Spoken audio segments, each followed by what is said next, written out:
अब जैसे ये है क्वेश्चन नंबर 5 है, HCV क्वेश्चन नंबर 5। इसमें दिया हुआ 3 वेक्टर्स हैं। क्वेश्चन जो है जिन्होंने अटेम्प्ट नहीं किया है अटेम्प्ट करोगे, कुछ लोगों ने 2-3 लोगों ने अटेम्प्ट करके सेंड किया है। HCV क्वेश्चन 5 पेज जो है पेज 20 है, पेज 20। इसमें XY एक्सिस गिवन है और उस XY एक्सिस से 3 वेक्टर्स रिप्रेजेंटेड है। फर्स्ट वेक्टर जो है वो एंगल है 30 डिग्री पे, ऐसा है। ये है XY प्लेन।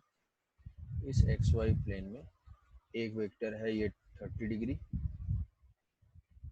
नहीं अटेम्प्ट किया तो अभी कम से कम आंसर बता दोगे। ये है 30 डिग्री और ये है 2। सेकंड है, सेकंड यहाँ पे गिवन है, यहाँ गिवन है 1 मीटर। ये है 90 डिग्री DE और ये 60 डिग्री। ये BC है और ये है 60 डिग्री। BC है 60 डिग्री। तो यहाँ पे पूछा हुआ है कि find the X and Y component, find the magnitude and X and Y component and the angle with the X axis of the resultant of OA, BC and DE। मतलब है मैग्नीट्यूड, एंगल, डायरेक्शन। एंगल मतलब क्या है, direction theta find करते थे हम लोग, और रिजल्टेंट का है angle with the x axis of the resultant of OA, BC। तो पहली चीज इसमें ये है कि ये कौन सा रिप्रेजेंटेशन है। ये जो रिप्रेजेंटेशन है वो रिप्रेजेंटेशन, ये जो रिप्रेजेंटेशन है वो ज्योमेट्रिकल रिप्रेजेंटेशन है। ज्योमेट्रिकली इसमें रिप्रेजेंट किया गया है। अब ज्योमेट्रिकल रिप्रेजेंटेशन को हम एरो से मार्क करते हैं, एंगल डिनोट करते हैं। अब पहली चीज है, अगर चाहो तो ये वेक्टर्स यहीं पे रहने दो, या फिर हम इनको क्या कर सकते हैं, इनको पैरेलली शिफ्ट कर सकते हैं। ये पॉइंट बताया हुआ है कि अगर वेक्टर पैरेलली शिफ्ट किए जाते हैं then they do not changes. तो यहाँ पे हम चाहें तो इसको ऐसे रिप्रेजेंट कर सकते हैं कि ये जो है 30 डिग्री पे है, यहाँ से OA ऐसे, फिर इसको पैरेलली शिफ्ट करेंगे, इसके टेल को ओरिजिन पे लेके आएंगे तो ये वेक्टर ऐसे हो जाएगा। ये वेक्टर, ये एंगल हो जाएगा 60 डिग्री, ये एंगल हो जाएगा 60 डिग्री, और ये वर्टिकली डाउनवर्ड ये 90 डिग्री, मतलब नेगेटिव वाई की तरफ से होगा 90 डिग्री 1 मीटर। अब इसके बाद हमें रिजॉल्व करना है। रिजॉल्व करना है तो क्या, DE वेक्टर जो है वो वेक्टर डायरेक्टली लिख सकते हो। DE वेक्टर, ये जो DE वेक्टर है, ये DE वेक्टर डायरेक्टली लिखा जा सकता है। ये DE जो है किस डायरेक्शन में डायरेक्टेड है, डाउनवर्ड। डाउनवर्ड डायरेक्टेड है मतलब किधर, क्या है, प्लस जे या माइनस जे, माइनस जे। तो माइनस जे में डायरेक्टेड है तो इसको डायरेक्ट हम लिख लेंगे, अन्य से इसमें कंपोनेंट में रिजॉल्व करने की जरूरत नहीं है, क्योंकि वो उसी के अलॉन्ग ही है, नेगेटिव के अलॉन्ग ही है। तो D is equal to minus j, D is equal to minus J cap. I cap क्यों नहीं, क्योंकि इसकी ये किस डायरेक्शन में डायरेक्टेड है, नेगेटिव की तरफ। और OA वेक्टर बताओ कंपोनेंट फॉर्म में क्या होगा। OA वेक्टर होगा, ध्यान से सुनोगे, जिसके साथ एंगल वो वाला कंपोनेंट कॉस, तो ये हो जाएगा 2 cos 30 डिग्री, ये हो जाएगा 2 sin 30 डिग्री, cos 30 डिग्री √3/2। तो OA जो, और ये कंपोनेंट है पॉजिटिव क्योंकि पॉजिटिव एक्स एक्सिस है, और y कंपोनेंट भी है पॉजिटिव, ये हो जाएगा √3 i cap plus 1 j cap, sin 30 is equal to 1/2, ये j कैप, 1 j कैप और j कैप से लिख सकते हैं। CB का भी कंपोनेंट लेंगे, तो CB का कंपोनेंट लेंगे। ये किसी को शायद ये भी डाउट हुआ होगा कि अगर यहाँ से भी कंपोनेंट ले सकते हो, ये होगा इसका x कंपोनेंट और ये हो जाएगा y कंपोनेंट। क्या x कंपोनेंट नेगेटिव है, यस x कंपोनेंट नेगेटिव है। ये नहीं सोचना ये तो पॉजिटिव x एक्सिस पे है। डायरेक्शन, डायरेक्शन किस डायरेक्शन में डायरेक्टेड है, इधर नेगेटिव x के डायरेक्शन में डायरेक्टेड है, या ओरिजिन पे शिफ्ट कर लिया है। तो इस डायग्राम से ये चीज विजिबल हो जाएगा कि ये जो है नेगेटिव x में डायरेक्टेड है और ये नेगेटिव y में। तो क्या हो जाएगा, इसका जो मैग्नीट्यूड है वो मैग्नीट्यूड है इसका 2, इसका मैग्नीट्यूड है 1.5, इसका मैग्नीट्यूड है 1.5। तो इसको रिजॉल्व कर देंगे, ओ ए सी बी बी सी, जो बी सी वेक्टर है that is equal to 1.5 cos 60 degree. cos 60 degree जो है वो हो जाता है 1/2, तो 1/2 पुट करेंगे तो 1.5 डिवाइडेड बाई 2 मतलब 0.75 और माइनस आई कैप प्लस 1.5 √3/2 साइन 60 डिग्री, और ये हो जाएगा प्लस जे कैप। तो हमें यही ऐड करना है, यहाँ से अगर तीनों को ऐड करना है ओ ए बी सी, तो O A vector is equal to √3i plus J cap, B C vector is equal to minus 0.75 I cap plus 0.75 √3 J cap, और जो डी ई वेक्टर है that D E vector is equal to minus J cap. Add कर देना, √3 की value put कर देंगे 1.7, ये multiply कर लेंगे ये तीनों कंपोनेंट को, इस कंपोनेंट को this plus this plus this, J I component को एक साथ, जे कंपोनेंट को एक साथ, जो वेक्टर आई जे में आएगा उसका मैग्नीट्यूड फाइंड कर लेंगे, आंसर आ जाएगा। आई बात समझ में? Yes, sir. And so question number 3, angle 315. 3 and 15. Sir, question number 3, there is an angle of vector C that is 315. 315 means ये जो है पॉजिटिव एक्स एक्सिस के साथ होगा, तो 15 इसमें पुट करोगे तो ये हो जाएगा 45 degree. At the vectors each having magnitude 100 units and inclined with x axis at 45, तो x axis के साथ जनरली क्या गिवन होता है कि x axis जो है ये है, क्वेश्चन नंबर 3 है एचवी का, क्वेश्चन नंबर 3 वेक्टर्स रिप्रेजेंटेड है, ये है 45 डिग्री, तो ये तो हमने 45 डिग्री मार्क कर लिया। सेकंड जो है 135 डिग्री, तो ये 135 डिग्री का मतलब क्या हुआ, ये 45, ये हो जाएगा 135 यहाँ से, मतलब यहाँ से क्या हो जाएगा 45, एंड 315 फिर से क्या हो जाएगा, ये 45 ही हो जाएगा, 45, तो यहाँ से ये एंगल जो है ये हो जाएगा 45, क्योंकि यहाँ से ये क्या है 315। अब रिजॉल्व कर लोगे 3 वेक्टर्स को, 45 एंगल की वैल्यू हमें पता है, दो के कंपोनेंट, ये दो के, इसका x component positive y component positive, x component positive y component negative, इसका x component negative y component positive, cos 45 करके रिजॉल्व कर लेंगे इसको, ठीक है?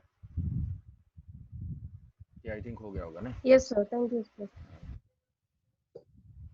हाँ, तो ऐड करना था आज कुछ और ऐड कर लेते हैं, ये था रिजोल्यूशन से रिप्रेजेंटेशन। तो फाइंड द यूनिट वेक्टर्स। अब यूनिट वेक्टर भी मोस्ट इम्पॉर्टेंट। क्यों इम्पॉर्टेंट? क्योंकि ये क्या, ये हम यूज करते हैं वेक्टर के डायरेक्शन को डिनोट करने के लिए। तो वेक्टर के डायरेक्शन को डिनोट करना है, वेक्टर के डायरेक्शन को हम डिनोट कर सकते हैं यूनिट वेक्टर से। तो पहले यूनिट वेक्टर का मैग्नीट्यूड होता है, इसकी प्रॉपर्टी होती है कि यूनिट वेक्टर जो है उसका मैग्नीट्यूड होता है 1। तो यूनिट वेक्टर कैसे फाइंड करते हैं? यूनिट वेक्टर के लिए इस टाइम पे पहले ही बताया था कि कोई भी वेक्टर है उसकी लेंथ 1 यूनिट होगी। मतलब जैसे मान लो कि ये वेक्टर है, ज्योमेट्रिकली हमने रिप्रेजेंट किया हुआ है, ये ज्योमेट्रिकली इसकी रिप्रेजेंटेशन है 10 यूनिट, ये है ए वेक्टर, उसका मैग्नीट्यूड है 10। तो यूनिट वेक्टर का मतलब इसका मैग्नीट्यूड 1 हमें वेक्टर फाइंड करना है, तो उसको जनरल हम ऐसे लिख सकते हैं, A cap representation of the unit vector is equal to vector A divided by its magnitude, उसी के मैग्नीट्यूड से डिवाइड कर देंगे तो हमें यूनिट वेक्टर मिल जाएगा। जैसे फॉर एग्जांपल एक बेसिक क्वेश्चन लेता हूँ, और जिसमें सारे पॉइंट को हम लोग डेमोन्स्ट्रेट करके देखेंगे कि सपोज कि ये वेक्टर दिया हुआ है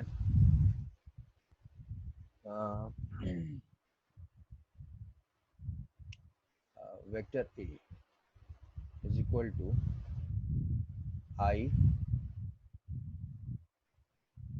प्लस 2j माइनस 2k।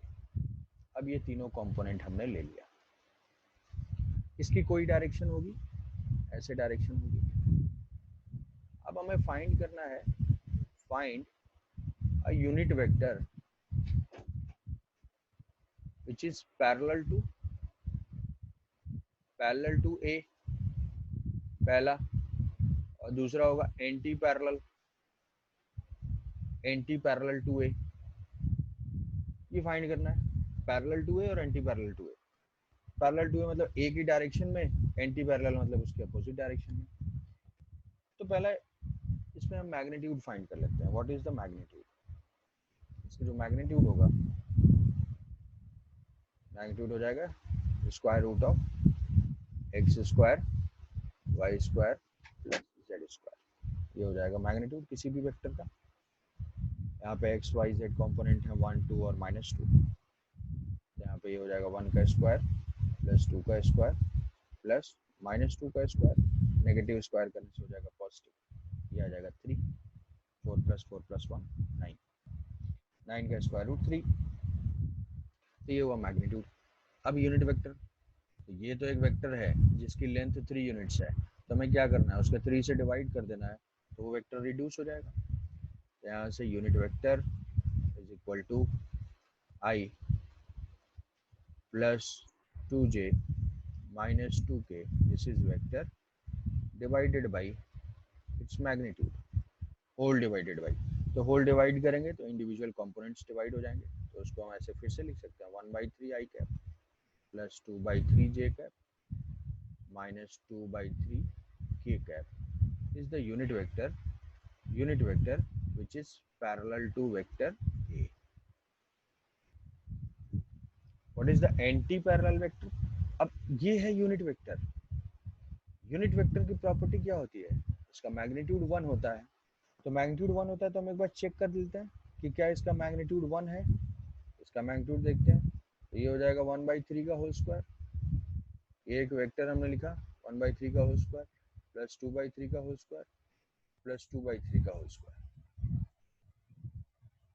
तो ये हो जाएगा square root of 1/9 plus 4/9 plus 4/9। तो ये हो जाएगा 9/9, मतलब इसका हो जाएगा 1। जो मैग्नीट्यूड है उसका यूनिट वेक्टर का हमेशा 1 आएगा। तो वो फाइंड करने के लिए जो वेक्टर है, vector divided by its magnitude कर देंगे तो हमें यूनिट वेक्टर मिल जाएगा। इसकी रिक्वायरमेंट क्या है? क्योंकि हमारे 3 ही यूनिट वेक्टर्स हमने स्टैंडर्ड लिया हुआ है। कौन से 3 vectors? X y and z. X के अलॉन्ग क्या लिया हुआ है? आई कैप लिया हुआ है, इसके अलॉन्ग जे कैप लिया हुआ है, इसके अलॉन्ग के कैप लिया हुआ है। तो आई जे के कैप स्टैंडर्ड वेक्टर्स हैं, बट उसके अलावा भी तो कोई डायरेक्शंस हो सकती हैं। इसके अलावा भी इधर की डायरेक्शन है, यहाँ डायरेक्शन है, यहाँ डायरेक्शन है, यहाँ डायरेक्शन है, तो हमें और भी डायरेक्शंस की रिक्वायरमेंट हो सकती है। तो वो रिक्वायरमेंट्स हम फाइंड करते हैं, उस डायरेक्शन में यूनिट वेक्टर फाइंड करेंगे, जैसे कि हमने इस डायरेक्शन में यूनिट वेक्टर फाइंड किया हुआ। तो ये जो है हमारा बेसिक स्टेप है, ये हमारा बेसिक स्टेप है। जैसे कि यहाँ पे क्वेश्चन में लिखा हुआ है कि चेक कर सकते हैं कि इसका मैग्नीट्यूड 1 है या नहीं है। इसमें किसी को कोई डाउट, कोई भी डाउट?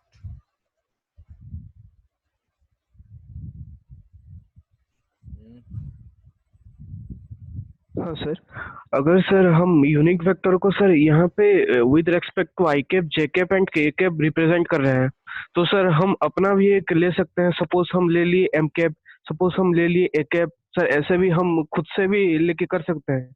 कोई भी वेक्टर लिखोगे उसके डायरेक्शन में यूनिट वेक्टर का एक्स रिप्रेजेंटेशन खुद से ले लोगे, और क्या। Okay sir. ठीक है सर सपोज कैन न्यूटन है और डायरेक्शन है 45 टू द एक्स एक्सिस, तो सर वहाँ पे हम सपोज वहाँ पे ऐसे भी ले सकते हैं कि कैन ए कैप बोल के लेट इक्विक कैन ए कैप, तो ऐसे भी ले सकते हैं। 10 ए कैप, तो वहां पे ए कैप फाइंड करना पड़ेगा। ठीक है, चलो ये ठीक है। रवि का जैसे क्वेश्चन है, मान लो यही चीज ले लेते हैं, ये है ऐसे ही करना कि मान लिया कि सर हमें फोर्स दिया हुआ है, ये 10 वेक्टर है और ये 45 डिग्री पे है। थोड़ा सा कन्वीनियंट कैलकुलेशन आएगा तो इसको हम ले लेते हैं 10। ठीक है, 10। अब ये एक वेक्टर है, कौन सा रिप्रेजेंटेशन? ज्योमेट्रिकल। ज्योमेट्रिकल में क्या होता है, लेंथ इसका जो है मैग्नीट्यूड बताता है, तो हमें इसका मैग्नीट्यूड नोन है। अब हमें क्या करना है कि find the unit vector in this direction. Find unit vector, इस डायरेक्शन में हमें यूनिट वेक्टर फाइंड करना है। ठीक है, तो ये डायरेक्शन तो स्टैंडर्ड है नहीं, ये डायरेक्शन एक्स एक्सिस से 45 डिग्री पे, तो हम क्या करेंगे, पहले वेक्टर लिख लेंगे। तो इस वेक्टर को तो हम आई जे फॉर्म में लिख लेते हैं। कैसे लिखेंगे, अभी अभी समझ में आया कि पहले वेक्टर लिख लेते हैं, कंपोनेंट ले लेते हैं, एक्स कंपोनेंट और वाई कंपोनेंट। 10 cos जिसके साथ एंगल उसके साथ cos, 10 cos 45 आई कैप प्लस 10 sin 45 जे कैप, cos 45 sin 45 1/√2, ये हो जाएगा 5√2 I cap plus 5√2 J cap. ये हो गया फोर्स। अब इसके अलोंग ये तो हमने फाइंड कर लिया vector. What is the magnitude of this vector? Magnitude तो पहले से ही हमें पता है 10। What is the unit vector? Unit vector find करना पड़ेगा। यूनिट वेक्टर को vector F divided by magnitude of F. ठीक है, vector divided by its magnitude is the unit vector along that direction, along that vector. ये चीज बिल्कुल एकदम रटा होना चाहिए। Vector divided by its magnitude, vector से मैग्नीट्यूड से डिवाइड कर देंगे तो उसका मैग्नीट्यूड 1 हो जाएगा, तो यहाँ पे डिवाइड कर दो। अब डिवाइड करने का मतलब क्या है, फिर से डिवाइड करने का मतलब है कि इंडिविजुअल कंपोनेंट्स भी हम डिवाइड कर रहे हैं। 5√2 I cap plus 5√2 J cap divided by magnitude है इसका 10। डिवाइड करने के बाद ये इक्वेशन एक मासूम यूनिट वेक्टर आएगा, ये 1/√2 आई कैप प्लस 1/√2 जे कैप। ये सर है यूनिट वेक्टर का डायरेक्शन भी ओरिजिनल वेक्टर का डायरेक्शन होगा? यूनिट वेक्टर की वही डायरेक्शन होगी जिधर फोर्स है, जिस डायरेक्शन में है यही डायरेक्शन होगी इस यूनिट वेक्टर की डायरेक्शन। अब इसका इसका एडवांटेज क्या होगा, किसी ने कहा कि भाई अगर किसी ने 50 न्यूटन का फोर्स उसी डायरेक्शन में अप्लाई किया, देन रिप्रेजेंट दैट फोर्स। तो हमें पता है कि भाई हमने डायरेक्शन निकाल लिया, मतलब जो 50 न्यूटन का फोर्स होगा उसमें क्या हो जाएगा, उसका मैग्नीट्यूड 50 और the vector in that direction is 1/√2 I cap plus 1/√2 J cap. अब उस वेक्टर को हम इसको एक्सपैंड करेंगे तो 25√2 हो जाएगा, ये 25√2 आई कैप प्लस 25√2 जे कैप। आई बात समझ में?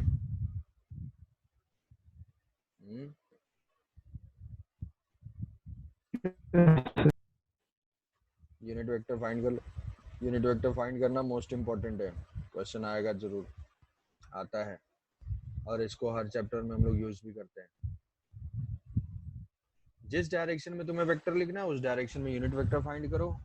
यूनिट वेक्टर कैसे फाइंड करेंगे, अगर मैग्नीट्यूड और थीटा पता है तो कंपोनेंट ले लेंगे, यूनिट वेक्टर आ जाएगा।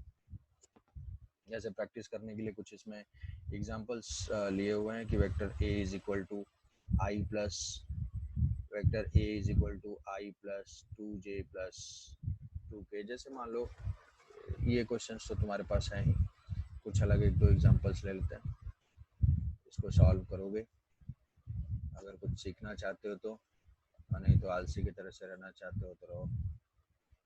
अभी प्रैक्टिस करने से तुम फेमिलियर हो जाओगे, जितना यूज करोगे कंपोनेंट फॉर्म क्या है, यूनिट वेक्टर क्या है, इसको कैसे लिखेंगे। जैसे मान लो ए है, ये एनसीईआरटी का ही क्वेश्चन है, थोड़ा बहुत चेंज होगा। A is equal to I plus J and B is equal to I minus J. Find a unit vector along a plus 2b vector and 2a minus b vector। ये दो vector, vector को add करेंगे, subtract करेंगे। दोनों क्या होंगे, दोनों से हमें एक वेक्टर क्वांटिटी, दो वेक्टर को ऐड करेंगे वेक्टर ही मिलेगा, दो को सब्ट्रैक्ट करेंगे वेक्टर ही मिलेगा। तो ये एक नया वेक्टर है, इसको कैसे फाइंड कर सकते हैं? अब ये मल्टीप्लाई किया हुआ है 2 से मल्टीप्लाई किया हुआ है तो क्या हो जाएगा, वेक्टर ए है, वेक्टर ए हो जाएगा आई प्लस जे, इसको लिख लिया। वेक्टर 2b, 2 से वेक्टर मल्टीप्लाई हुआ मतलब सारे कंपोनेंट मल्टीप्लाई हो गए, 2g माइनस 2j, ऐड कर देंगे, वेक्टर a प्लस 2b हो जाएगा 3i और minus j। What is the magnitude, इसको हम कुछ बोल देते हैं vector d a, it is vector d. What is the magnitude of vector d, square root of x square plus y square plus z square, 9 plus 1 root 10। What is the unit vector, unit vector is equal to 3i minus j divided by root 10। Divide किया, individual components को भी divide करेंगे, 3 by root 10 i cap minus 1 by root 10 j cap, ऐसे लिख लिया unit vector along d cap. Similar manner में इसको भी फाइंड कर सकते हैं 2a माइनस बी के लिए, 2a लिख लेंगे माइनस बी कर देंगे, एक वेक्टर आ जाएगा, मैग्नीट्यूड आ जाएगा, उसको रिप्रेजेंट कर देंगे। आई बस रह तो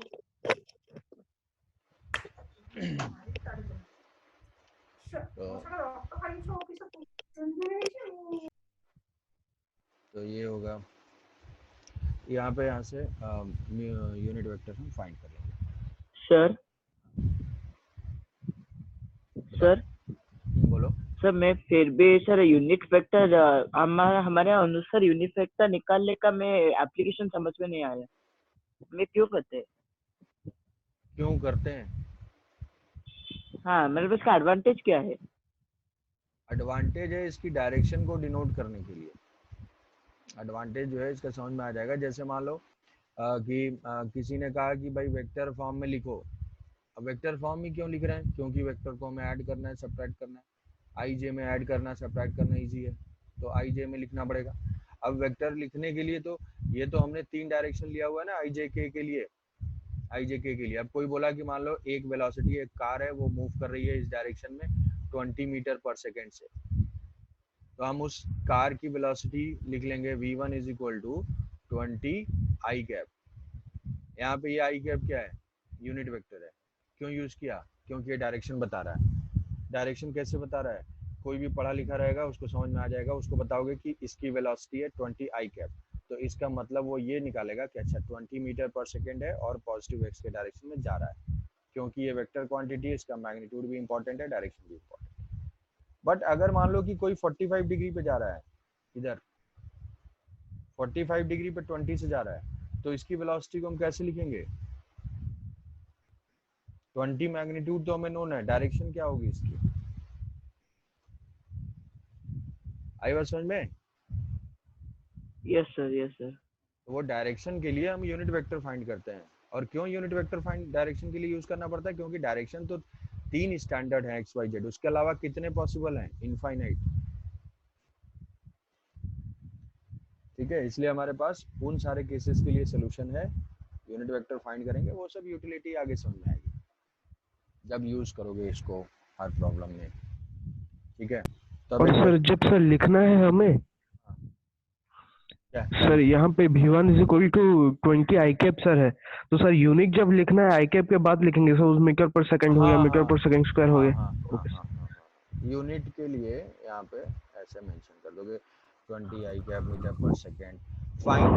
फाइनल आंसर को हम किसी भी तरीके से रिप्रेजेंट कर सकते हैं, जैसे जिसको डाउट है 20 आई कैप मीटर पर सेकंड ऐसे लिख सकते हैं, और फिर 20 मीटर पर सेकंड अलोंग पॉजिटिव एक्स, जो भी रिप्रेजेंटेशन है डायरेक्शन को बताते हुए। ठीक है, तो एक क्वेश्चन दूंगा, उसको जो है सॉल्व करना है। तो क्वेश्चन अभी दे रहा हूँ, उसको सॉल्व करना है। इजी क्वेश्चन है, सोच के आंसर दे सकते हो। तुम बस आंसर बताओगे, मैं यहाँ पे लिख दूंगा। जैसे एक क्यूब है, एक क्यूब है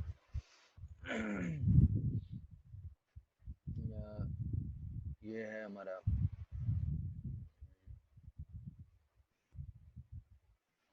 क्यूब है, ये कोऑर्डिनेट एक्सिस है, कोऑर्डिनेट एक्सिस है, और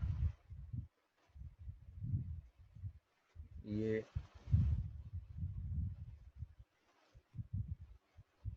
क्यूब है O A B C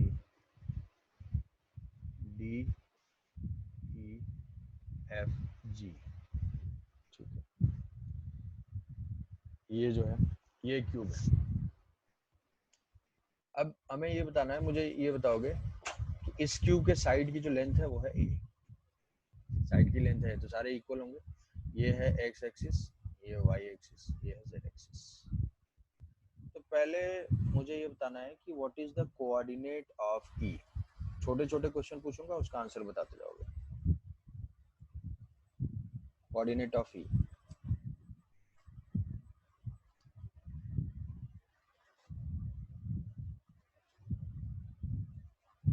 coordinate of E, जल्दी बताओ। Coordinate of E,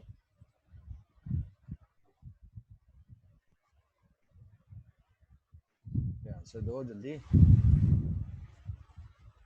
sir A comma A comma A, A comma A comma A, यहाँ से 3 डायमेंशन में है, तो यहाँ तक पहुँचने के लिए हम x में कितना डिस्टेंस चलना होगा a, y में कितना जाना पड़ेगा a, और यहाँ पे जाना पड़ेगा a।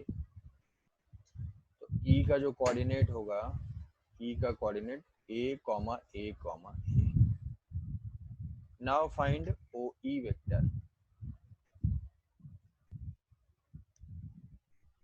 OE vector.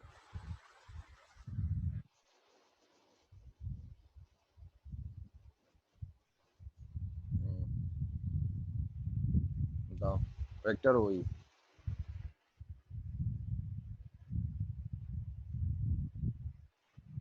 कोई आंसर? सर सर रूट 3 है। मैग्नीट्यूड बताइए। रूट 3 है। हाँ हाँ, सर रूट 3 है। Root 3 sir magnitude. मैग्नीट्यूड नहीं, वेक्टर बताना ना। ये वेक्टर कैसे लिखेंगे?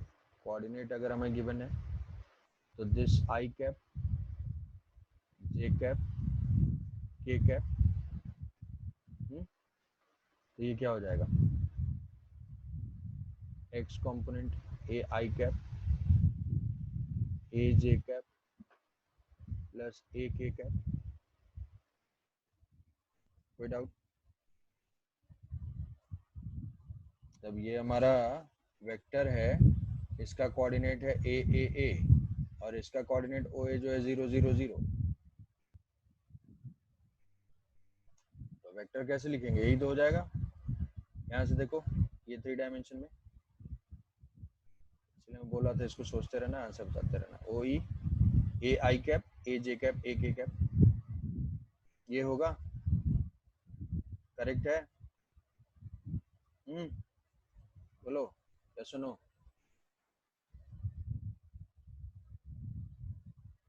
Yes sir.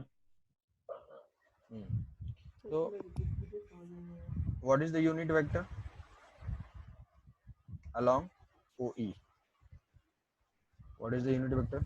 जल्दी से, vector, complete vector.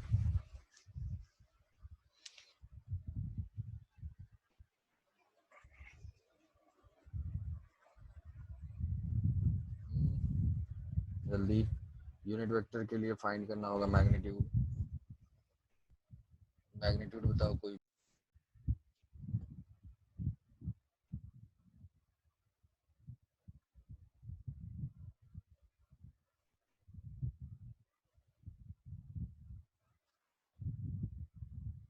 Hello hello, Yes, sir. so what is the unit vector along OE? Vector OE divided by, answers नहीं दे रहे हो, इसका मतलब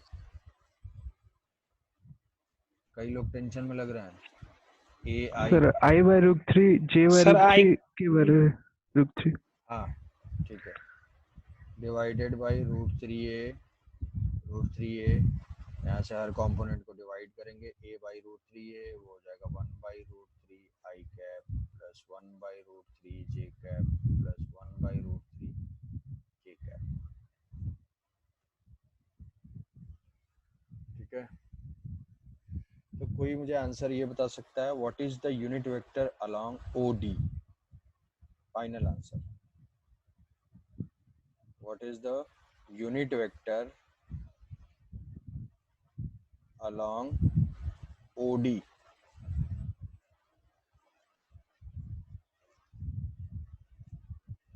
OD वेक्टर के अलोंग यूनिट वेक्टर।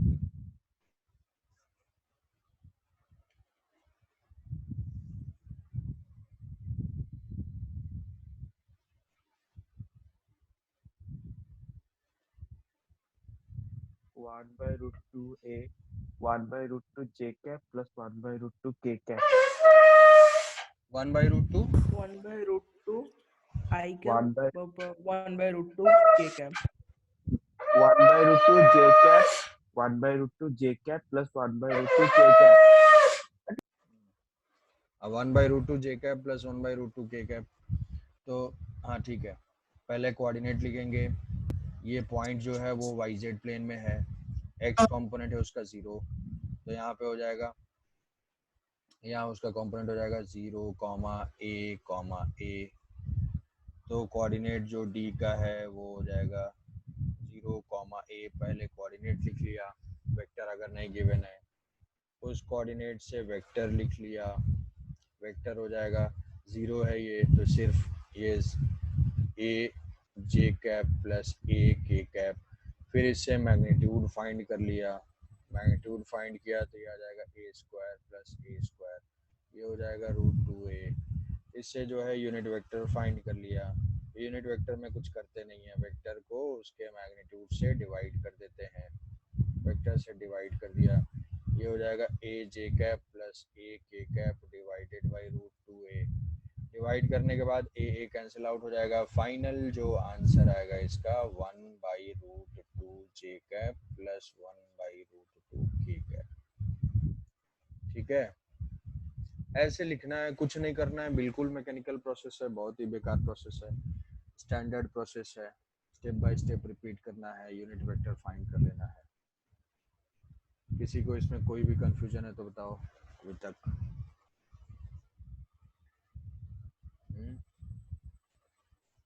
ये क्वेश्चन जो है सॉल्व नहीं करेंगे, जो लोग केवल सुन रहे हैं प्रवचन टाइप से, उनको थोड़ा सा हाथ चलाना पड़ेगा, लिखना पड़ेगा। ऐसे जो है हर डायरेक्शन में यूनिट वेक्टर फाइंड कर सकते हो, हर डायरेक्शन में। तो ये जो है इसमें आज सबके लॉन्ग, OD के लॉन्ग, इसके लॉन्ग यूनिट वेक्टर्स फाइंड कर सकते हो। तो यूनिट वेक्टर के लिए पहला वेक्टर, वेक्टर फाइंड करने के लिए हम कोऑर्डिनेट से वेक्टर फाइंड कर सकते हैं। तो भाई कोई डाउट?